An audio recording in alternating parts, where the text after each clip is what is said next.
रहीम मोअज़्ज़ज़ साइमीन और मेरे अज़ीज़ साथियों, अस्सलाम वालेकुम वरहमतुल्लाहि वबरकातुहू। आज यौम आज़ादी के दिन आपके साथ शामिल होकर इंतहाई खुशी हो रही है। अज़ीज़ साइमीन, मैं यहाँ आपको आज़ादी के दिनों की याद दिलाने के लिए हाजिर हुआ हूँ। जैसा कि आप सबको अच्छी तरह मालूम है कि मौरख़ा 14 अगस्त 1947 को हमारे प्यारे मुल्क इस्लामी जमहूरिया पाकिस्तान का वजूद अमल में आया था।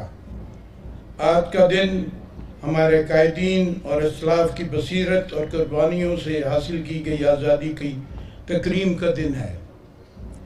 आज का दिन हमें पाकिस्तान का मतलब क्या, ला इलाहा इल्लल्लाह के पैगाम की रूह को समझने पर जोर देता है।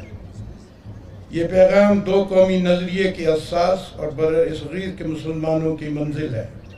हम 76 बरस से आज़ादी का दिन मनाने की रिवायत कायम रखे हुए हैं। पाकिस्तान बेशुमार वसाइल और अनगिनत नेमतों की सरजमीन है।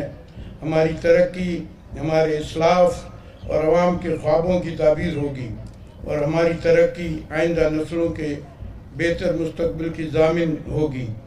किसी भी मुल्क का यौम आज़ादी फ़ख्र और शान का लम्हा होता है। मैं कुछ तकरीर से हटकर भी याद दहानी कराना चाहता हूँ।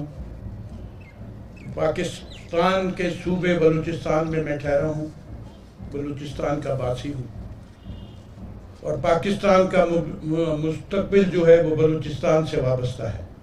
तरक्की के लिहाज से और मुस्तकबिल के जितने भी वसाइल हैं उनकी वजह से, और हमें अपने वतन के साथ ख़ास तौर पर बलूचिस्तान में रहकर हमें वो जज्बा भी है और इंशाअल्लाह ये हम नीयत भी करके बैठे हैं कि हमने पाकिस्तान में रहते हुए इंतहा की तरक्की और मुंतज़िम हालात को हासिल करना है और हम और अवाम पाकिस्तान और अफवाज पाकिस्तान इकट्ठे इस मुल्क की तरक्की के ज़ामिन हैं। ये मैं बात बताता चलूँ, जो सब चीज़ें 40 साल सियासत में देखने के बाद।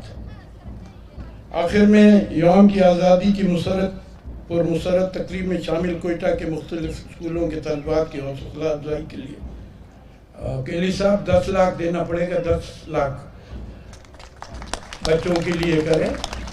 और ये जो पुलिस गार्ड आपकी ठहरी हुई है और घोड़ा सवार एस्कॉर्ट थी, इनके लिए भी 2 लाख निकाले देने के लिए, क्योंकि आजकल काबीना नहीं है तो वसाइलों से बचत हो रही है। ये कहता चलो, तो ये मुझे उम्मीद है कि केली साहब जल्द से जल्द ये रकम का इजरा कर देंगे। आखिर में पाकिस्तान जिंदाबाद, बलूचिस्तान पाइंदाबाद। बहुत शुक्रिया आप लोगों का।